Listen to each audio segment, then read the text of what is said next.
cientos de palabra de Dios. Y hay mucha gente hambrienta, mucho pueblo de Dios que ha sufrido, que ha padecido, que han sido víctimas de falsas enseñanzas, de manipulación.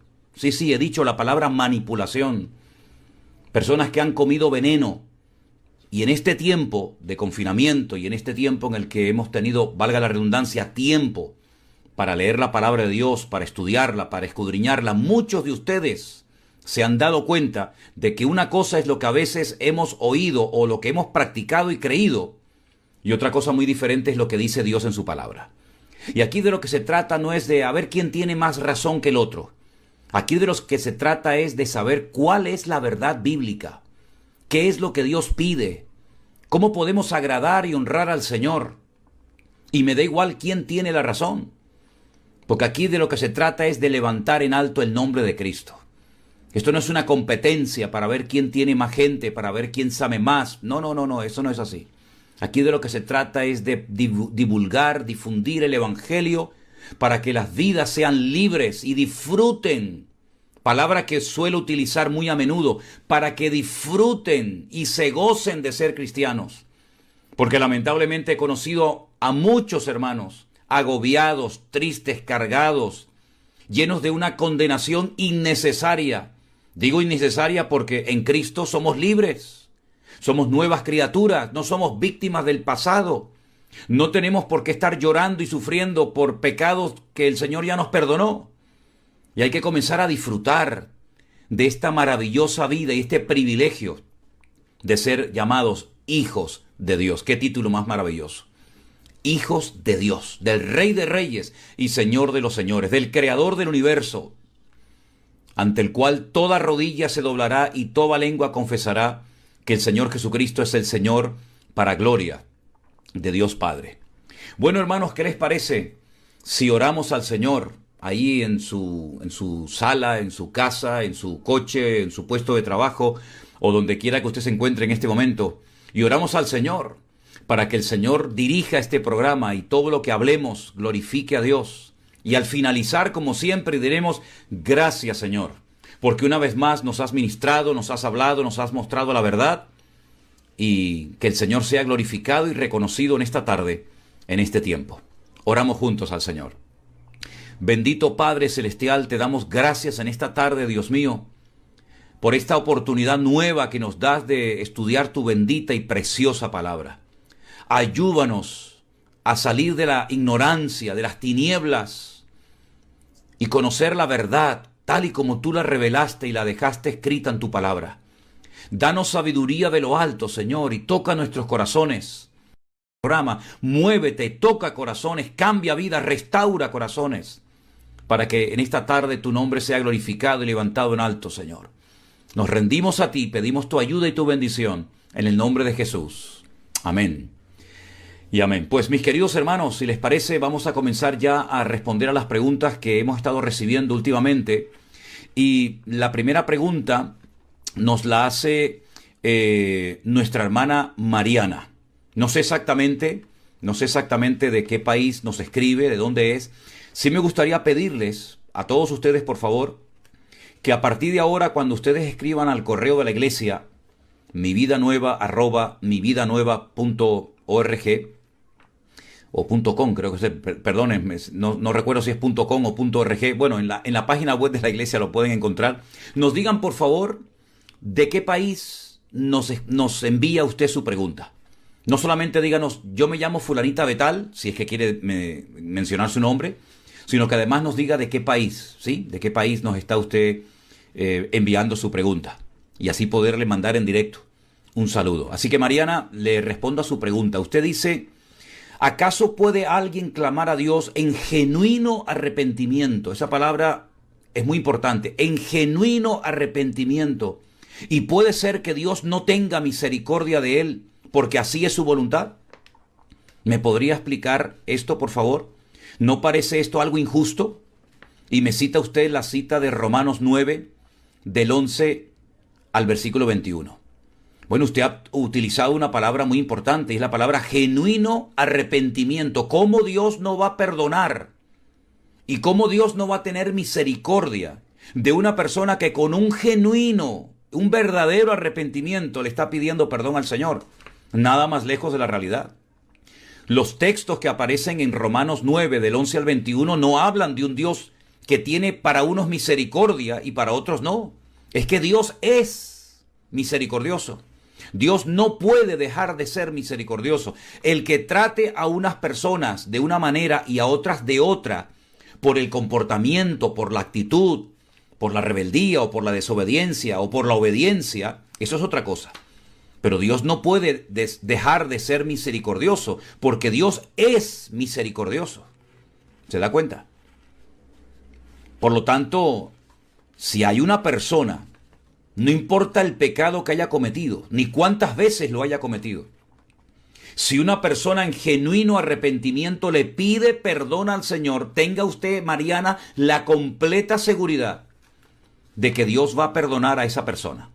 Sea quien sea, se llame como se llame y sea el pecado más horrible que haya podido cometer, porque Dios perdona siempre, repito, siempre, a la persona que con un genuino arrepentimiento le busca y le pide perdón al Señor y clama para que el Señor le perdone y le limpie con su preciosa y bendita sangre. Siempre, siempre. Ahora, es verdad que, por ejemplo, usted cuando lee el versículo, así que no depende del que quiere ni del que corre, sino del que Dios tiene misericordia, Romanos 9:16, eso quiere decir que el hombre no va a tener nunca, digamos, ese poco de gloria para presumir y decir por mis méritos, porque yo busqué, porque yo hice, porque yo obtuve mi salvación. No, el versículo nos da a entender, el versículo nos habla de que la gloria y la honra se la lleva al Señor. Así que no depende de que yo me salvé cuando yo quise salvarme, o yo recibí el perdón de mis pecados cuando yo quise. No, es cuando Dios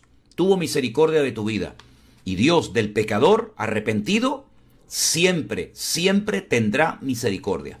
Claro, ahí se menciona el caso de Jacob y su hermano Esaú. Cómo Dios hizo una elección antes de que nacieran. ¿Por qué? Porque Dios lo sabe todo. Dios es omnisciente y Él sabía perfectamente el camino que iba a escoger Jacob, el camino, la vida, la conducta, el comportamiento que iba a escoger Esaú. Pero no es porque Dios tenga a unos misericordia y a otros los odie. No. El que habla así es porque no conoce a Dios. El que habla así es porque no conoce al verdadero Dios. Porque los que conocemos a Dios sabemos que cuando hay, repito, genuino arrepentimiento, Dios siempre perdona. Y no solamente perdona, sino que además hace algo tremendo y maravilloso. Que olvida nuestros pecados y nunca más nos presentará, digamos, la fotocopia de nuestros pecados delante de nuestras narices para hacernos sentir mal, para hacernos sentir culpables, porque ninguna condenación hay, ninguna, para los que están en Cristo Jesús, Señor nuestro, los que ya no andan, evidentemente, conforme a la carne, sino conforme al Espíritu. Pero perdonar, cuando hay genuino arrepentimiento, siempre, siempre, sea quien sea, se llame como se llame, y repito, no importa el pecado que haya cometido. La siguiente pregunta nos la hace una hermana que se llama Nidia. No sé si será nuestra hermana Nidia desde la isla de La Gomera, porque allí en la isla de La Gomera tenemos un matrimonio que si me están viendo les mando saludos. Él se llama Manolo, igual que yo, y su esposa Nidia. No sé si es esta hermana Nidia la que me hace la pregunta, de todas maneras da igual. Esta persona dice: pastor, oigo todo desde marzo. Bueno, gloria a Dios. Pues mire, ya ha pasado un año, así que ya ha tenido tiempo de sobra para aprender mucho, ¿verdad? Bueno, pues esta hermana Nidia dice, y yo tengo muy claro, ella dice, yo tengo muy claro el tema de la idolatría, pero tengo un grupo de amigas a las que aprecio mucho y no me ha sido posible hacerles entender. Me imagino que estará hablando del tema de la idolatría, ¿verdad? Por el tema de las novenas a la Virgen como intercesora. Ellas me dicen que en las bodas de Caná ella intercedió. ¿Cómo les hago entender? Bueno, con todos mis respetos, yo creo que no hay peor ciego que el que no quiere ver y peor sordo que el que no quiere oír. Si me permiten, vamos a ir a Juan capítulo 2, que es donde se menciona el primer milagro de Cristo, por cierto, en una ciudad llamada Caná, en la región al norte de Israel, Caná de Galilea. Y en ese capítulo 2, que es el primer milagro que tenemos constancia de lo que hizo el Señor Jesucristo, hay un momento en el que en esas bodas, porque eran unas bodas que no eran las bodas de Cristo, ni mucho menos, él había sido invitado junto con su madre y ya algunos de sus discípulos a esas bodas, se dan cuenta de que se han quedado sin vino. Y vamos a leer las palabras de María, como algunos dirían, de la Virgen María. Vamos a ver qué dijo la Virgen María en las bodas de Caná de Galilea. Porque pocas veces, déjeme que le diga algo, es interesante, no sé si se ha dado cuenta de esto, que poquitas veces habla la Virgen María en la Biblia. ¿Y cuántas veces habla el Señor Jesucristo, verdad? Qué pocas frases, qué pocas palabras encontramos en los evangelios, tanto en Mateo, en Marcos, en Lucas y en Juan, de María, la madre de nuestro Señor Jesucristo, la esposa de José. Bueno, pues vamos a leer esas pocas palabras de María en esa boda. Al tercer día se hicieron unas bodas en Caná de Galilea y estaba allí la madre de Jesús. Y fueron también invitados a las bodas Jesús y sus discípulos. Y faltando el vino, la madre de Jesús le dijo, no tienen vino. Esas son las palabras de María a su hijo, no tienen vino. Bueno, si usted considera que esto es interceder, es forzar mucho al versículo, es forzar mucho a la escritura a decir lo que no dice. María le está dando a su hijo una información. Ella se ha dado cuenta. Las mujeres se dan cuenta de muchos detalles antes que los hombres, porque son así, porque tienen como ese sexto sentido, ¿verdad?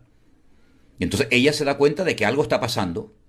Tal vez ve mucho movimiento, los novios se han puesto nerviosos, los padres de la novia, etc. Y entonces le dice a Jesús, es que no tienen vino. Pero esto no significa que esté intercediendo. Le está diciendo lo que está pasando a su hijo. Que tampoco sabemos si Jesús ya lo sabía, pero bueno, yo creo que sí lo sabía. No tienen vino. Vamos a ver las palabras de Cristo a su madre. ¿Qué tienes conmigo, mujer? Aún no ha venido mi hora.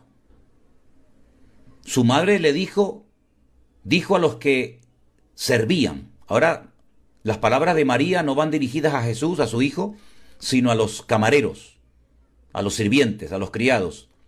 Ella le dijo a los que servían, haced todo lo que él os dijere. Si María era tan poderosa, ¿por qué no convirtió ella el agua en vino? ¿Por qué no dijo ella, no se preocupen, yo estoy aquí y mientras yo esté aquí, aquí no va a faltar el vino, porque yo soy la Virgen María Todopoderosa, capaz de hacer milagros, prodigios y maravillas?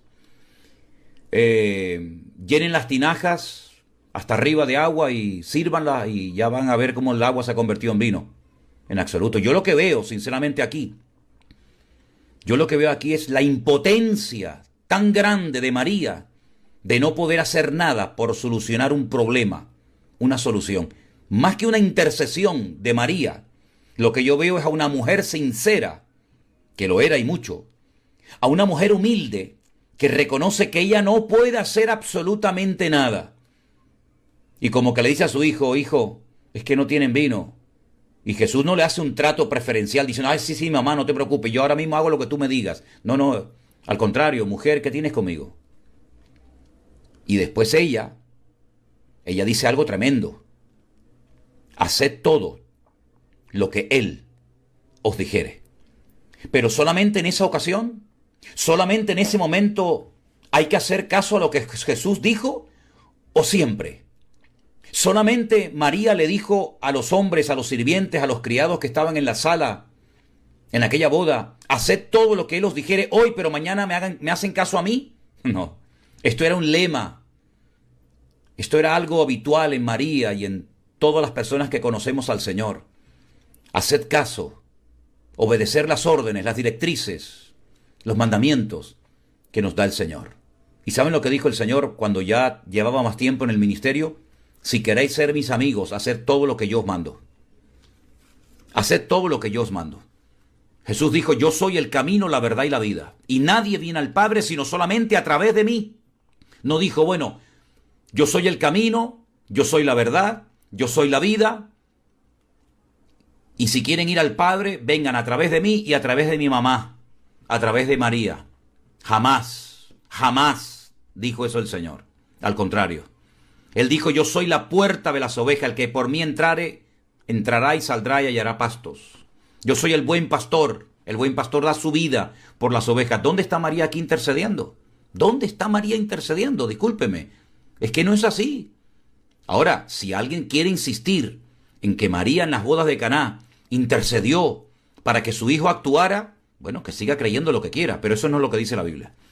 En la Biblia lo que vemos es a una mujer tremendamente humilde, que ya me gustaría a mí, y creo que a todos los cristianos, tener la humildad que aquella santa mujer tuvo, de decir, hagan todo lo que Él les diga, como diciendo, yo no puedo solucionar la papeleta, yo no puedo solucionar el problema. Entonces, si tenemos a Jesús, ¿para qué vamos a ir a mamá? ¿Para qué vamos a ir a María si tenemos al camino, a la verdad y a la vida delante de nuestras narices? Cuando dice la Biblia que no hay otro mediador, no hay entre Dios y los hombres más que Jesucristo hombre. Entonces, en las bodas de Caná de Galilea, María lo que está diciendo es, yo no puedo solucionar este problema. Hagan todo lo que Él os diga, que Él sí sabe lo que hay que hacer y cómo hay que hacerlo.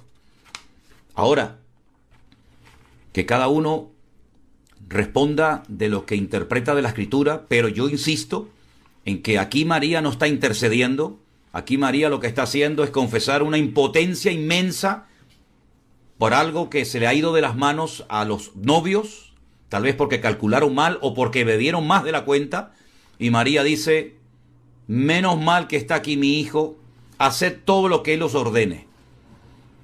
Ay, si todos los cristianos del mundo que aman y respetan tanto a María le hicieran más caso.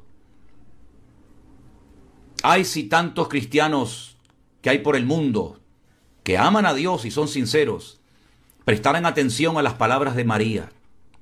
Haced todo lo que Él os dijere. Sí, haremos caso a todo lo que Él nos dijere. Nuestra vida sería muy diferente y el cristianismo sería una maravilla si todos los cristianos del mundo, evangélicos, católicos, luteranos, wesleyanos, etc., le hicieran única y exclusivamente caso y obedecieran única y exclusivamente al Señor Jesucristo. Qué maravilla sería el cristianismo. En fin, seguimos adelante. Fernanda, otra hermana, nos escribe y dice que en Deuteronomio capítulo 10, versículo 16, se habla de circuncidar el prepucio del corazón.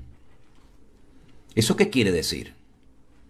Bueno, usted sabe, Fernanda, y todos ustedes deben de saber, que en el pueblo de Israel se practicaba y se sigue practicando lo que se conoce con el nombre de la circuncisión, que era precisamente a los varones, a los niños, a los 8 días de nacer, se les cortaba el prepucio, como señal de que formaban parte del pueblo de Dios y que estaban de acuerdo con el pacto que Dios había hecho con ellos a través del patriarca Abraham. Ellos presumían de esa marca en su cuerpo. Pero eso no significa de que su corazón estuviera también circuncidado, es decir, entregado, rendido, sometido al Señor Jesucristo, a Dios. Entonces lo que está hablando ahí, en la ley de Moisés, es que sí, está bien la circuncisión, es un mandamiento, había que hacerlo, había que cumplirlo, pero sobre todo lo que tienen que hacer es dejarse tratar, opérense el corazón, déjense cambiar el corazón, porque una cosa es la circuncisión exterior y otra cosa es la circuncisión del corazón, el vivir rendido, sometido, obediente al Señor. Eso es a lo que se refiere Deuteronomio capítulo 10, versículo 16. Circuncidarse el corazón, que es más complicado, ¿verdad? Porque entra en juego la voluntad. A ese niño que lo circuncidaban a los 8 días, el niño no había tomado ninguna decisión. Era algo que tenía que hacerse, sí o sí, y la decisión la tomaban los padres. Es como los que se bautizaron de niño. Ese niño que fue bautizado con poquitos días o pocas semanas o meses, él no se enteró de lo que estaban haciendo allí. Fue su papá, su mamá, el abuelo, el tío, la prima, el sobrino, el padrino, la madrina, los que querían bautizar al niño, pero el niño no sabía lo que estaba allí pasando. Sin embargo, en la Biblia encontramos que los que se querían bautizar lo hacían de adultos, lo hacían de mayores, porque el Señor no quiere que hagamos las cosas por presión, sino por convicción. Y el mismísimo Señor Jesucristo, que sí, también lógicamente fue circuncidado al 8º día, como judío que era, a los 30 años pidió ser bautizado por Juan el Bautista en las aguas del río Jordán. Por eso muchas personas, incluido este que les habla, cuando ya fuimos adultos y entendimos lo que significa el bautismo, dijimos, no, aquello que nos hicieron, aquello no sirvió para nada. Aquello no sirvió para nada. De hecho, en la Biblia no hay ni un solo ejemplo de niños que fueran bautizados. Ni uno. Ni uno.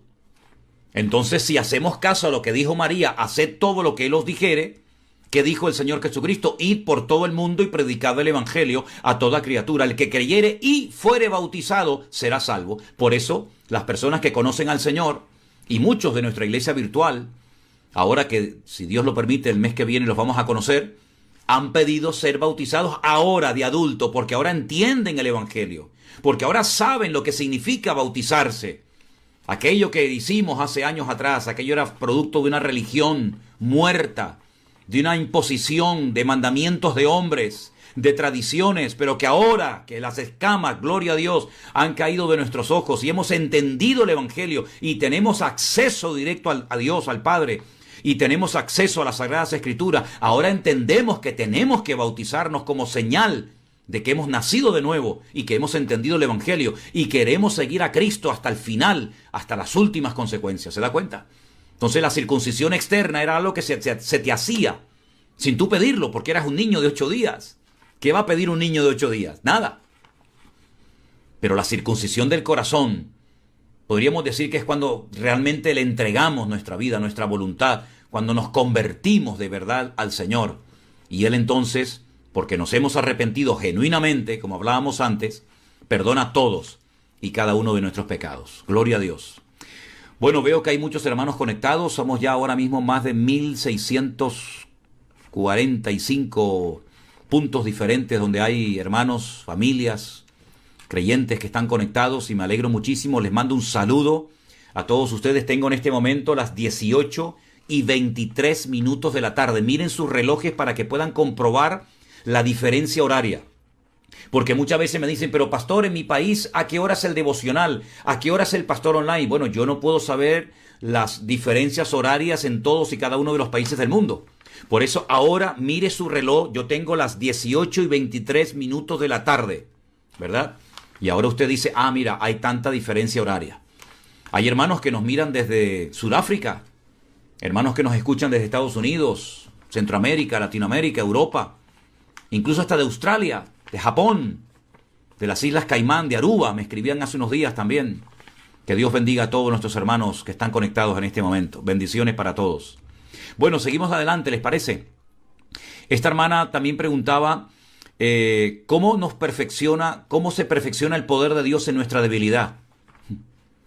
Mire, hermana, cuando usted experimente que Dios está obrando en su debilidad, le puedo asegurar que no va a hacer falta que haga la pregunta, porque usted se va a dar cuenta que en su debilidad, sea física, sea emocional, sea financiera o de cualquier otra índole, usted va a notar que cuanto más débiles y más incapaces y más impotentes nos sentimos para vivir, para hacer algo, es cuando más notamos la gracia de Dios sobre nuestras vidas. Se lo puedo asegurar. Estas palabras las pronunció el apóstol Pablo cuando estaba sufriendo con aquel azote, con aquel aguijón. Y el Señor le dijo, bástate mi gracia, porque mi poder se perfecciona en la debilidad. Y Pablo dijo, me voy a gozar cuando estoy débil, ¿verdad? Hay muchos cristianos que saben gozarse en la prosperidad, en la abundancia, cuando están todo marcha bien. Pero el cristiano maduro, el cristiano que ha resistido la prueba y ha vencido a la tentación de quejarse, de lloriquear, es aquel que dice, Señor, cuando yo estaba enfermo en aquel hospital, cuando estaba sin dinero, sin trabajo, cuando estaba solo, etcétera, etcétera, yo notaba tu gracia, tu poder sobre mi vida. Es algo que no se puede predicar con palabras, hay que vivirlo en carne propia. Hay que vivirlo en carne propia. ¿Se acuerda usted cuando Pablo y Silas estaban en el cepo, allí en la cárcel en Filipo, a medianoche cantando? Físicamente estaban débiles, habían sido apaleados, pero la gracia y la fortaleza del Señor sobre sus vidas era algo realmente tremendo. Así que damos gracias a Dios de que cuando estamos débiles, física, espiritualmente o en cualquier otra índole o área de la vida, podemos notar y experimentar que Dios está con nosotros. Y vemos hermanos que están enfermos, que cuando hablas con ellos te dan ánimo, ellos a ti. Hemos ido incluso a funerales a enterrar gente y los familiares dicen, tranquilo hermano, mi hijo, mi esposa, mi marido, mi madre, mi padre, están ahora mismo en la presencia del Señor y te transmiten los débiles, fortaleza y ánimo a ti. Es que es algo que hay que experimentar para poder entenderlo. Parece una contradicción, ¿verdad? Pero es algo muy real. Bueno, ¿les parece? Seguimos avanzando. Una hermana llamada Teresa hace la siguiente pregunta. ¿Es pecado rezar la corriente de aire, ya que el rezo se hace en el nombre de Jesús? Hermana Teresa, le confieso sinceramente que no tengo ni la más remota idea de lo que usted me está preguntando. Confieso mi incapacidad. No sé lo que es hacer el rezo a la corriente de aire. No tengo ni idea. Lo que sí le puedo decir es que esa expresión, el rezo de la corriente de aire, no está en la Biblia. Y lo que no está en la Biblia, dudo mucho de que agrade a Dios. Además, le voy a decir una cosa, el que se haga un rezo a la corriente del aire o a cualquier otra cuestión, aunque se use el nombre de Cristo, cuidado, porque estamos haciendo un uso indebido de un nombre santo y sagrado como es el nombre de nuestro Señor Jesucristo. Y con eso no se juega. El nombre de Dios es sagrado. Cuidado con mal utilizar el nombre de Cristo para hacer rezo, sabe Dios a quién o a qué. Así que esto del rezar a la corriente del aire, repito, no tengo ni idea a lo que usted se refiere. No sé si es algo típico de su país, porque aquí en España a mí esto no me suena. Pero no significa que porque se use el nombre de Cristo, ya está bien. No. Lo que está mal, aunque se use el nombre de Cristo. Y nosotros, dicho sea de paso, no rezamos. Rezamos, no. Oramos. Hablamos con el Señor. Rezar viene de repetir, y nosotros no tenemos que repetir palabras vanas como los gentiles que piensan que por su palabrería agradan a Dios. Nosotros hablamos con el corazón abierto, de padre a hijo, de hijo a padre, con toda confianza, con plena certidumbre de fe, sabiendo que nuestro Dios nos ve, nos escucha y nos oye. Y si sabemos que Él nos oye, sabemos que tenemos las peticiones que le hayamos hecho. Así que de rezos, nada. Seguimos adelante. Bueno, gloria a Dios que me hace esta pregunta un hombre, porque la mayoría de las preguntas que nos llegan por parte de hermanas, de mujeres, y menos mal que hay uno valiente. Un hermano, un tal llamado Guillermo, pregunta que acerca de la idolatría, de la doctrina de los escogidos, que muchos son llamados y pocos los escogidos. Algunos dicen que Dios escogió su soberanía y punto. Hay un pastor que dice que nosotros antes vivíamos en otro mundo que existió y que hicimos buenas obras y por eso nos escogió. ¿Es esto así? Y se apoyan en que fuimos escogidos para ser santos y sin mancha. Esto lo llama él la doctrina de la perfección. Porque hay un versículo que dice ser perfectos como vuestro Padre que está en los cielos es perfecto. Bueno, yo en mi vida había oído semejante disparate. Usted dice que esto lo enseñó un pastor. Yo no sé qué clase de pastor o qué señor es este que enseña que nosotros fuimos escogidos porque vivíamos en otro mundo, en otro planeta, y como allí nos portamos bien, hicimos buenas obras, entonces ahora Dios nos escogió para vivir en este mundo. Mire, esto es un disparate, esto es una falta de respeto a la palabra de Dios. Esto no es así. Si esto lo están enseñando en su iglesia, salga corriendo ahora mismo de ahí, porque eso no es Biblia ni es nada. Así de claro como se lo digo. Dios nos escogió porque Él nos quiso escoger y punto. Porque tuvo misericordia de nosotros, porque nos amó desde antes de la fundación del mundo. ¿Qué es eso de que vivíamos en otro planeta y hicimos buenas obras? Y entonces Dios dijo, te portaste bien, te escojo y te traigo para acá. Eso no es bíblico, eso es un disparate. Pero bueno, tantas locuras se han estado predicando en los últimos años, en las últimas décadas, desde algunos lugares. Y gracias al Señor, que muchos de ustedes, Dios ha tenido tremenda misericordia y les ha abierto los ojos y los ha sacado de circos, de lugares donde estaban siendo envenenados y manipulados con la palabra, haciéndoles creer en falsas expectativas y promesas que no eran para usted. Y creo que ayer en el mensaje que di en la tarde en la iglesia, en nuestra iglesia aquí en Tenerife, dejé bien claro, ¿verdad? Ahí está el mensaje grabado, almacenado en YouTube. Una cosa son las promesas personales, otra cosa son las promesas genéricas y otra cosa son las promesas que tienen una condición, las promesas condicionales. Si no escuchó el mensaje, ahí está. Pero eso de que vivimos en otro mundo y Dios nos escogió, eso es un disparate. Dios nos escogió porque es bueno y para siempre su misericordia. No por nuestros méritos, no por lo que hicimos, sino al contrario, porque éramos pecadores. Porque éramos pecadores y condenados eternamente al infierno. Por eso Dios tuvo misericordia y se apiadó de nosotros y mandó a su Hijo unigénito al mundo para que todo aquel que crea en Él no se pierda, mas tenga vida eterna. Porque antes de conocer a Cristo, estábamos muertos. Sí, muertos en nuestros delitos y pecados. Pero por la misericordia y por la gracia de Dios, hoy estamos vivos. Y como decía aquel, ¿verdad? Antes era ciego, mas ahora veo. Bueno, mis queridos hermanos, hay una pregunta que la verdad es que cuando yo leo estas cosas se me conmueve el alma. Se me conmueve el alma porque veo que hay algunos que siguen y siguen y siguen y no quieren dar su brazo a torcer. Y como decía hace un instante, no hay peor ciego que el que no quiere ver. Son ignorantes voluntarios, ignorantes que han decidido seguir en la ignorancia y en la mentira y encima la divulgan. Y miren lo que les voy a leer ahora. Cristina, una hermana llamada Cristina, nos dice: para mí es muy difícil hablar con algunas hermanas y sinceramente no sé cómo sacarlas del error, porque sé que son personas que aman a Dios, pero yo creo que están equivocadas. Y ahora ella argumenta y dice: yo necesito entender el tema este de los profetas. Dicen que si algo se ha profetizado por estos profetas de hoy en día y no se ha cumplido, es porque nos faltó oración y fe. Porque Dios dice en su palabra en Amós capítulo 3 versos 7 y 8 que Dios no hará nada si antes no se lo revela a sus siervos los profetas. Porque no hará nada el Señor sin revelar su secreto a sus siervos los profetas. Si el león ruge, ¿quién no temerá? Si habla el Señor, ¿quién no profetizará? Aquí sí me quiero parar, porque la verdad es que cuando yo oigo estas cosas, se me revuelven las tripas, se me revuelve el alma. Es decir, lo que antes se conocía en la Biblia como falsos profetas,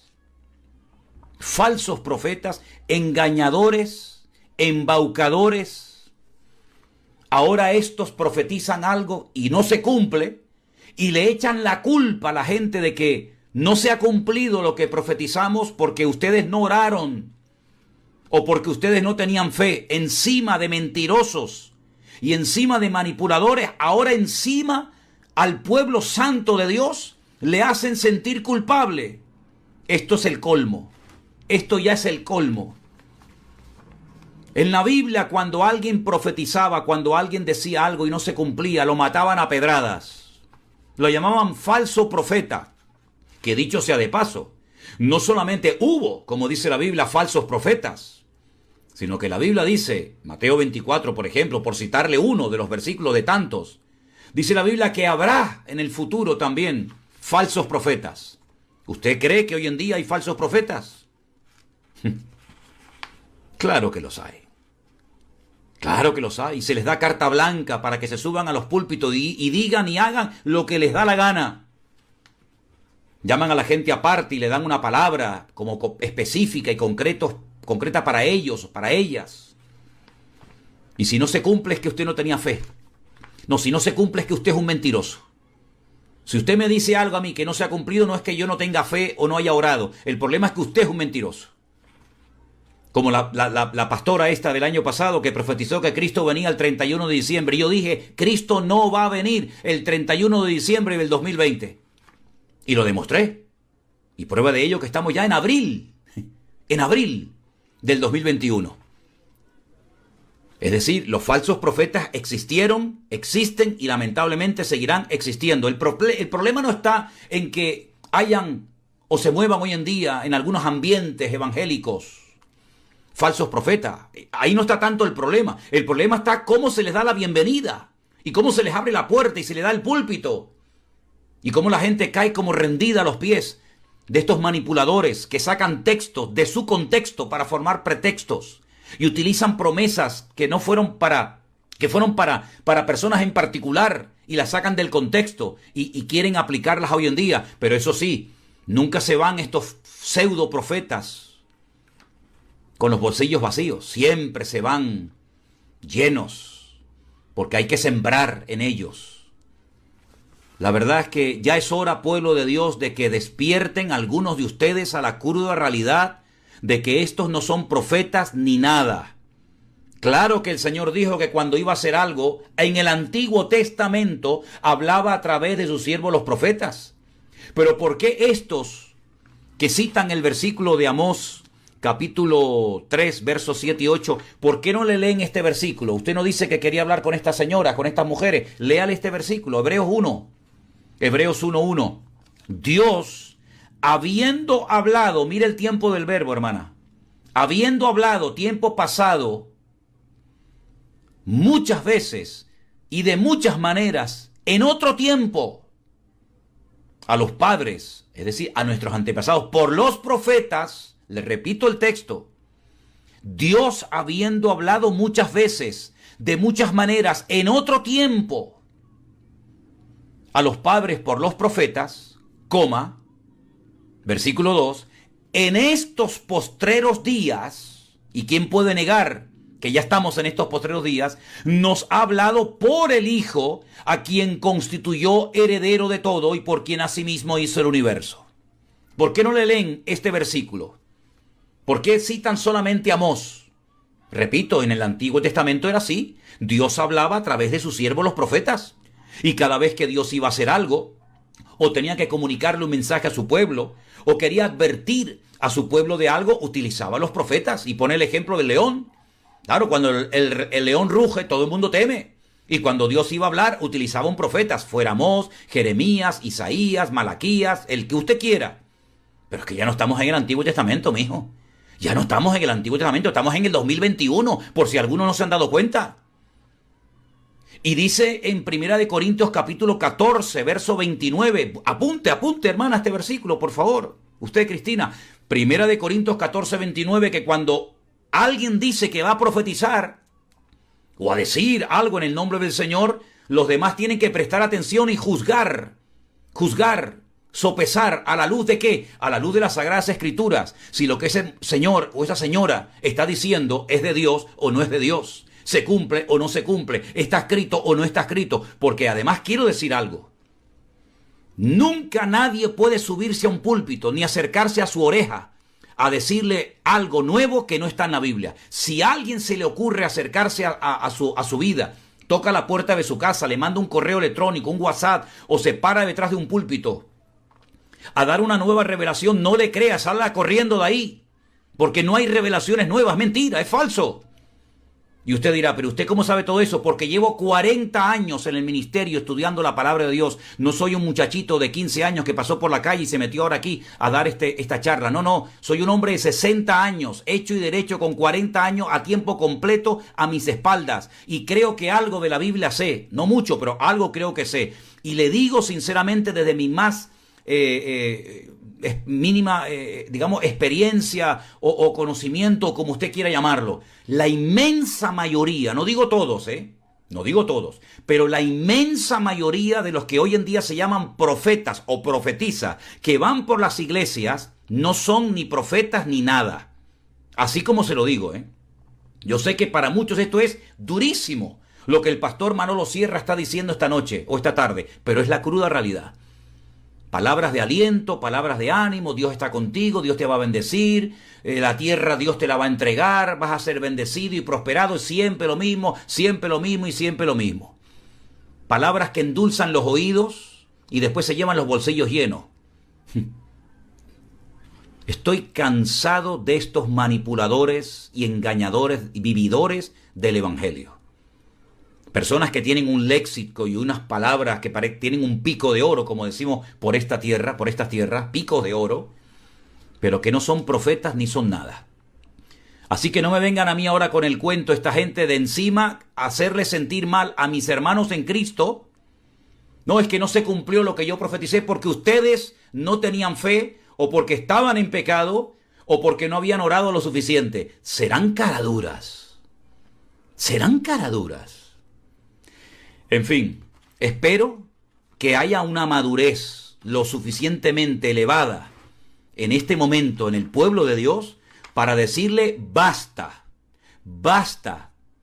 de estar invitando a estas personas que lo único que quieren es llevarse los bolsillos llenos y que la gente haga pactos con ellos y que la gente se comprometa a apoyar sus ministerios porque son profetas del Dios Altísimo.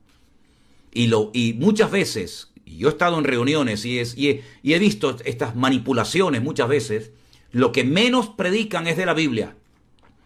Lo que menos hablan es de la palabra de Dios. Son nubes sin agua, estrellas fugaces, personas que a costa del ministerio quieren pegarse la gran vida, expropiándole a las pobres ovejas la lana, la leche, los corderitos y hasta la carne, ¿verdad? Y ya está bien de dejarnos seducir y arrastrar por este tipo de personas que parece que cuando viene el profeta es como si viniera a la iglesia el apóstol Pablo. Lea 1 Corintios capítulo 14, cómo hoy en día a estos falsos profetas hay que juzgarlos. Claro, lo que pasa es que muchas veces falta esa autoridad en el púlpito para decir silencio. Yo conozco, tengo un amigo mío, un pastor en Italia, el pastor Antonio Panocchia, al cual aprecio y quiero muchísimo, que ha sido uno de los pocos pastores que cuando vino un supuesto profeta de estos, lo paró y le dijo, silencio. Le prohíbo en mi iglesia estar diciendo esas tonterías y esas cosas que no son de Dios. Y lo sentó. Hay que ser muy valiente y hay que tener mucha bendición y respaldo de Dios en tu vida para tomar como pastor las riendas de tu congregación. No le entregues el púlpito a cualquiera, querido y amado pastor. No le entregues la llave de la iglesia a cualquiera que venga, que no sabe ni de dónde viene ni a dónde va. Pastor, ame a su iglesia, cuide su iglesia, proteja a su iglesia. Y hermanos de congregaciones, que tenéis el honor y el privilegio de congregaros en alguna iglesia, que tenéis pastores que han dado la vida por ustedes un año y otro y otro y otro, valoren a los pastores, amen a los pastores, visiten, llamen a los pastores.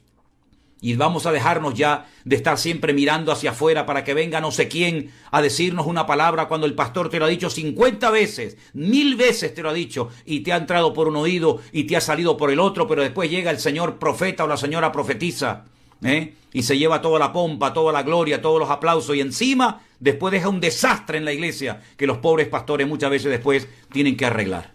En fin. Sigo adelante porque la verdad es que este tema de los profetas ya me tiene cansado porque veo que siguen y siguen y siguen y ahora, claro, como ya no les funciona el negocio, ahora encima le echan la culpa a los pobres hermanos de que no tienen fe. Es increíble. Hay una hermana que se llama Alma, un nombre muy bonito, un nombre bíblico, que dice que usted leyó en la Reina Valera, en la versión antigua, en Números capítulo 23, verso 22 y en otro pasaje de Deuteronomio y también en otro pasaje de Isaías, se habla del unicornio. Esta es una mala interpretación, traducción, estoy equivocada. Mire, hermanas, vamos a ver. Hay animales en la Biblia que se mencionan que hoy en día no existen. Sí, así es como se lo digo. Hay muchas especies animales que no existen. Muchísimos animales que existieron en la época, incluso hasta de Jesús, desaparecieron. Que hubo un animal que la Biblia lo llama el unicornio. Bueno, pues puede ser. Puede ser que hubiera el unicornio.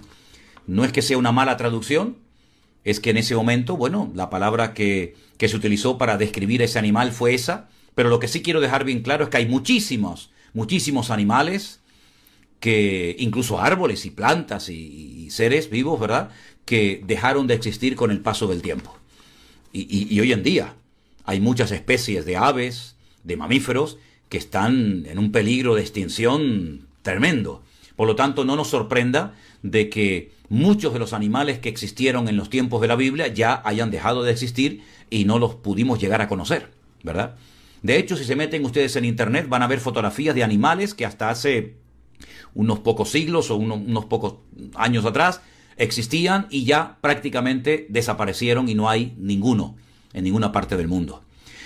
Bueno, y finalmente hay una hermana llamada Mari Carmen que dice, yo he leído en Deuteronomio capítulo 7, concretamente me menciona el versículo 14, donde hace referencia y cito, bendito serás más que todos los pueblos de la tierra, no habrá en ti varón ni mujer estéril, ni en tus ganados. Sin embargo, dice María del Carmen, yo veo en la palabra de Dios que hay mujeres estériles, como el caso de Ana, el caso de Elizabeth, Sara y otras. ¿Cómo puedo entender esto si esto era una promesa de Dios para su pueblo escogido? Bueno, pero yo le hago una pregunta a su pregunta. Si la promesa de Dios es que en su pueblo no hubiera mujeres estériles, ¿Dios sanó a Sara? ¿Dios sanó a Rebeca? ¿Dios sanó a Raquel de esterilidad? ¿Fue sanada de esterilidad Ana y Elizabeth, mujeres que usted menciona, sí o no? Luego ahí está la promesa cumplida. Si el Señor dice, en mi pueblo no habrá esterilidad, ¿qué hacía Dios? La sanaba para que no hubiera esterilidad en el pueblo de Dios. Así de fácil. Que nacían estériles, pero Dios las sanaba. Y gracias a los milagros que Dios hizo en Sara, en Rebeca, en Raquel, en Ana y en Elizabeth, nacieron grandísimos hombres de Dios. Si no hubiera el Señor sanado a Sara, Isaac nunca hubiera nacido. Si no hubiera sanado a Rebeca, Jacob y Saúl nunca hubieran nacido. Si no hubiera sanado a Raquel, Benjamín y José nunca hubieran nacido. Si no hubiera si no hubiera el Señor sanado a Ana, pues no hubiera nacido el profeta Samuel. Y tampoco hubiera nacido Juan el Bautista si el Señor no hubiera sanado a Elizabeth.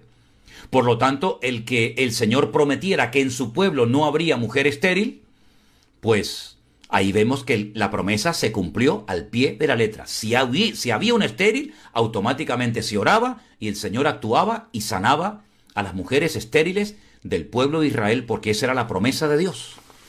Bueno, y estas eran todas las preguntas que había para hoy. Queda una pendiente de una hermana llamada Mariana que me hace referencia a Romanos capítulo 9. No, perdón, disculpen. Una hermana llamada Yolanda que hace referencia a Romanos capítulo 4, los versículos del 4 al 7. Yo siempre he dicho que es muy importante leer todo el capítulo cuando viene desarrollando el autor, ¿verdad? Cuando viene desarrollando el autor un tema. Y el capítulo 4 empieza hablándonos de un tema que lo va poco a poco ampliando y desarrollando Pablo. Y usted coge el capítulo 4, saca del 4, el 5, el 6 y el 7 y me dice esto que quiere decir. Para entender esos versículos, usted tiene que leer todo el capítulo. Y fundamentalmente, sí, mi nombre es José Manuel Sierra. Por ahí veo que hay algunos que están diciendo, bueno, ¿y este pastor cómo se llama? José Manuel Sierra. No Juan Luis ni Juan Manuel, sino José Manuel Sierra. Pero bueno, en el capítulo 4 se viene desarrollando entre el tema de la justificación por las obras, la justificación por la fe, y se habla de Abraham. Abraham no cumplió nunca la ley, la Torá. Algunos dirán, ¿cómo? ¿Abraham no cumplió la ley? No, ¿por qué? Porque no existía. ¿A través de quién vino la ley, la Torá? Los 5 primeros libros de la Biblia.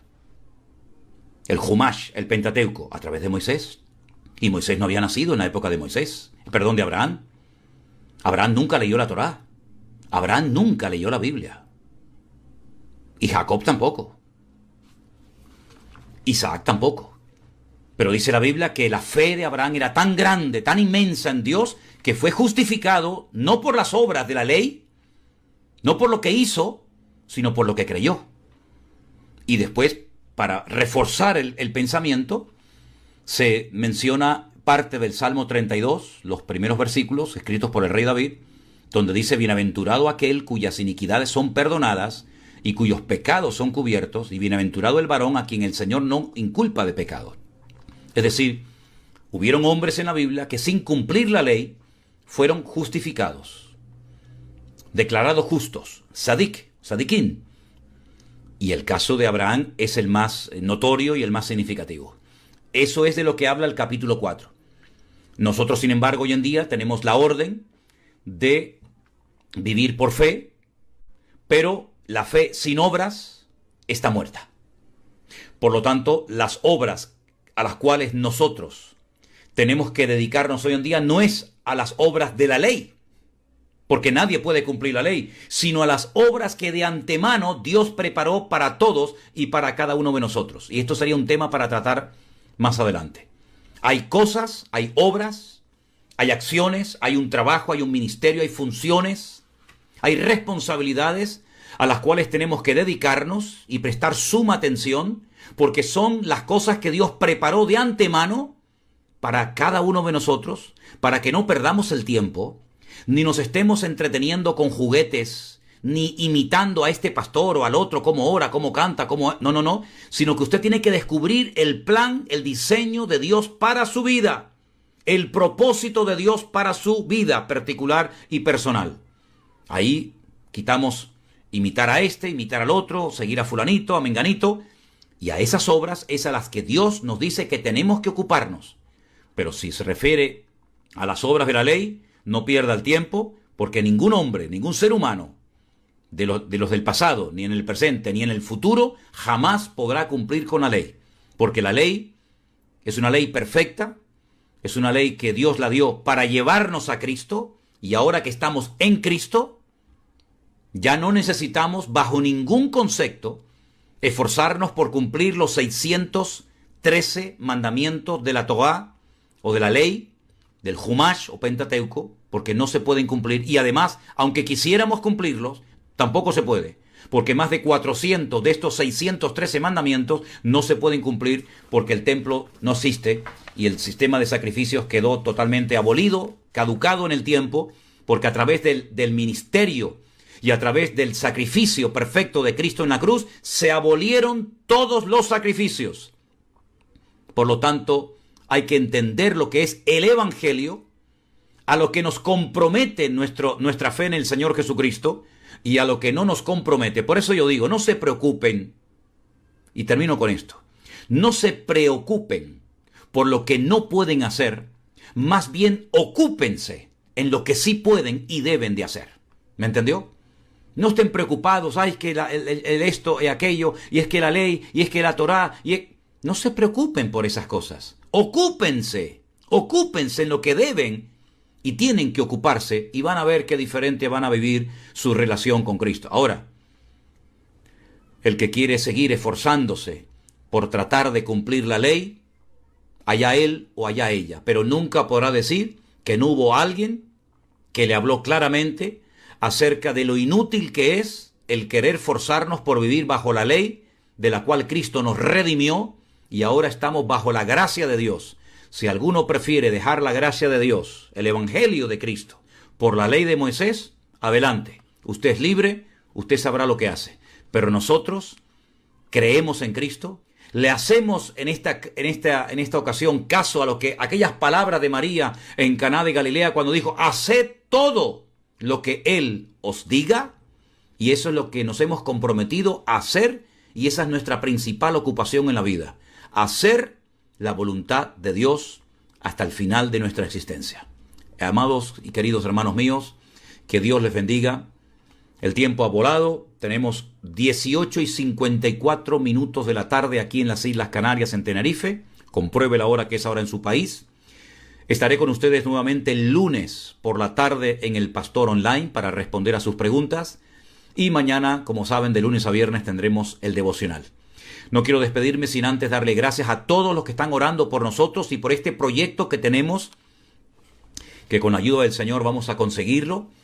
El próximo mes de mayo estaremos viajando por muchos lugares, visitando, conociendo personalmente a todos nuestros hermanos de nuestra iglesia virtual, del grupo número 3, en España y, si Dios lo permite, también en algunos países de Europa. Miles y miles de kilómetros haremos. Contamos con vuestro apoyo, con vuestras oraciones. Gracias por estar orando por nosotros. Lo noto que las oraciones son tremendas a nuestro favor. Y también, de todo corazón, una vez más, gracias a todos ustedes que apoyan con sus ofrendas, que sin pedirlas, ustedes sienten en su corazón el deseo de ayudarnos para que la obra siga adelante y no se detenga. Que Dios les bendiga, y si les parece, terminamos orando. Bendito Padre Celestial, muchas gracias por este privilegio que me has dado de estar con mis hermanos a través de este medio respondiendo a sus preguntas. Que tu nombre sea glorificado, mi Señor. Gracias porque tu palabra nos habla, tu Espíritu Santo nos ilumina y nos da la sabiduría y la gracia necesaria para seguir caminando firmes en tus caminos. Gracias por la salvación tan grande que nos has dado en